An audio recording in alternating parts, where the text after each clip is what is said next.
Ձմեռային զորակոչից արդեն մի քանի ամիս է անցել։ Երրորդ բանակային զորամիավորման տանկային զորամասերից մեկի հին ու փորձառու տանկիստներին փոխարինելու են եկել նորերը, ովքեր յուրացնելով տանկիստի մասնագիտության առանձնահատկությունները շուտով կմասնակցեն տարաբնույթ ստուգատեսների։ Մինչ այդ տղաներն օրվա կարգացուցակով հանձնում են տեսական ու գործնական նորմատիվներ, նաև մի շարք գործնական նորմատիվներ։ Առաջին նորմատիվը զենիթային գնդացրի քանդում հավաքումն է, որը տանկիստի մասնագիտության կարևորագույն բաղադրիչներից մեկն է։ Տղաները երկար փորձերից հետո արդեն գովելի արդյունքներ են գրանցում։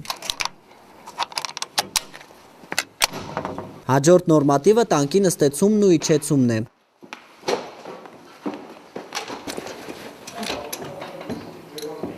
Այս վարժությամբ ստուգվում է մարտական իրավիճակում անձնակազմի շուտ կողմնորոշվելու ունակությունը։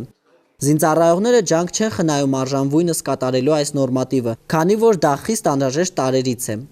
Զինտեխնիկան նաև խնամք է պահանջում, և տանկիստներն ամեն օր ստուգում են վալիքաքսուքային նյութերը։ Հայտնաբերված թերությունների խափանումների դեպքում անմիջապես շտկում են դրանք։